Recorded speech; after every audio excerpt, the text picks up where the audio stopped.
ಏನಿಲ್ಲ ಕೇಳೋ ಜನಕ ಇಲ್ಲೇ ಕಾಣಬೇಕು ಉಸಿರಿರೋ ಕೊನೆ ತನಕ.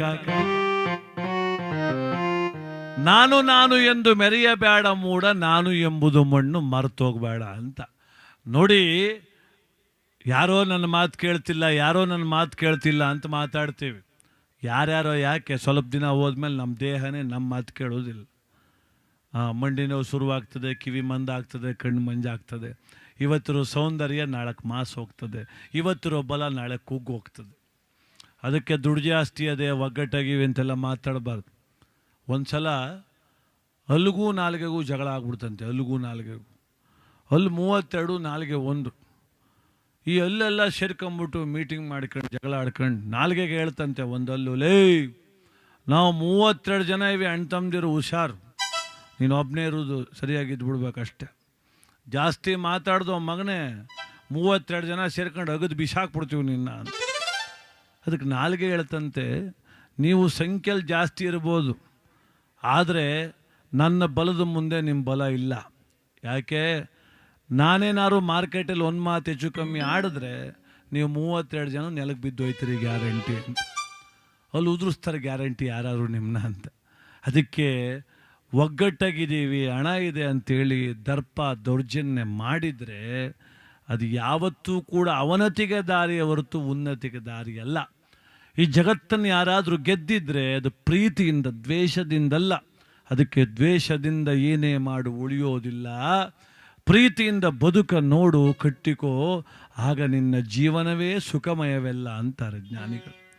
ನೋಡಿ ಬಂಧುಗಳೇ, ಡಿ.ವಿ. ಗುಂಡಪ್ಪನವ್ರು ಹೇಳ್ತಾರೆ, ಹಕ್ಕಿಯೊಳಗನ್ನವನ್ನು ಮೊದಲಾರು ಕಂಡವರು ಅಕ್ಕರದ ಬರಹಕ್ಕೆ ಮೊದಲಿಗದನಾರು ಲೆಕ್ಕವಿರಿಸಿಲ್ಲ ಜಗತ್ತನ್ನಾದಿ ಬಂಧುಗಳ ದಕ್ಕುವುದೇ ದೆಸನಿನಗೆ ಮಂಕುತಿಮ್ಮ. ಏನು ನಾನು ಮೊದಲು ಅಂತ ಬಡ್ಕೊಂಡು ಸಾಯ್ತೀವಲ್ಲ. ಹಕ್ಕಿಯೊಳಗನ್ನವನು ಮೊದಲಾರು ಕಂಡವರು ಅಕ್ಕರದ ಬರಹಕ್ಕೆ ಮೊದಲಿಗದನಾರು ಲೆಕ್ಕವಿರಿಸಿಲ್ಲ ಜಗತ್ತನ್ನಾದಿ ಬಂಧುಗಳ. ಗೊಲ್ಲಳ್ಳಿಲಿ ಎಷ್ಟು ಮನೆಯವೇ, ಎಷ್ಟು ಓಟವೇ ಎಲ್ಲ ಗೊತ್ತು ಜನ ಲೆಕ್ಕ. ಆದರೆ ಗೊಲ್ಲಳ್ಳಿಲಿ ಎಷ್ಟು ಜನ ಊಟ, ಎಷ್ಟು ಜನ ಸತ್ತವ್ರೆ ಅಂತ ಲೆಕ್ಕ ಗೊತ್ತಾ ನಮಗೆ? ಎಷ್ಟು ಜನ ಊಟವ್ರೋ, ಎಷ್ಟು ಜನ ಸತ್ತೋಗವ್ರು. ದಕ್ಕುವುದೇ ದೆಸನಿನಗೆ ಮಂಕುತಿಮ್ಮ. ಲೆಕ್ಕ ಲೆಕ್ಕ ಲೆಕ್ಕ ಅಂತ ಬಡ್ಕೊಂತಾರೆ ಜನ. ಕುಂತ್ಕೊಂಡು ನಾವು ಆಡ್ತಿದ್ರು, ಅಲ್ಲಿ ಕುಂತರು ಕೆಲವರು ಅನ್ಕೊಂತಾರೆ, ಅಲ್ಲಿ ಕುಂತರು ಯಾವ್ರವ್ರ ಕಾಣೆ ಇವರು ಅಂತ ಕೆಲವರು, ಚೆನ್ನಾಗಿ ಆಡ್ತಾವ್ರೆ ಅಂತ ಕೆಲವರು, ಪರವಾಗಿಲ್ಲ ಅಂತ ಕೆಲವರು, ಎಷ್ಟು ಕೊಟ್ಟಿದ್ದಾರೋ ಕಾಣಲ್ಲ ದುಡ್ಡು ಅವ್ರಿಗೆ ಅಂತಲೂ ಕೆಲವರು, ಎಲ್ರಿಗೂ ಕೊಟ್ಬಿಟ್ಟು ಅವ್ನಿಗೆ ಎಷ್ಟು ಉಳ್ಕೊಂಡದು ಅಂತಲೂ ಕೆಲವರು. ಈ ಹಾಳು ಲೆಕ್ಕದೊಳಗೆ ಹೋಗ್ಬಿಟ್ಟು ನಾವೆಲ್ಲ ಬರೀ ಲೆಕ್ಕ ಲೆಕ್ಕ ಹಾಕು ಲೆಕ್ಕ ಹಾಕು ಲೆಕ್ಕ ಹಾಕು. ಕೆಲವ್ರು ಮಾತುಗೂ ಲೆಕ್ಕ ಹಾಕು ಲೆಕ್ಕ. ಮನೆ ಫಂಕ್ಷನ್ ಮಾಡಿದ್ರಲ್ಲ, ಎಷ್ಟು ಖರ್ಚಾಗಿರ್ಬೇಕು ಲೆಕ್ಕ ಹಾಕು. ದೇವಸ್ಥಾನಕ್ಕೆ ಅಂತ ದುಡ್ಡು ಕಲೆಕ್ಷನ್ ಮಾಡಿಬಿಟ್ಟು ತಿಂದುಬಿಟ್ರಲ್ಲ ಲೆಕ್ಕ ಹಾಕು.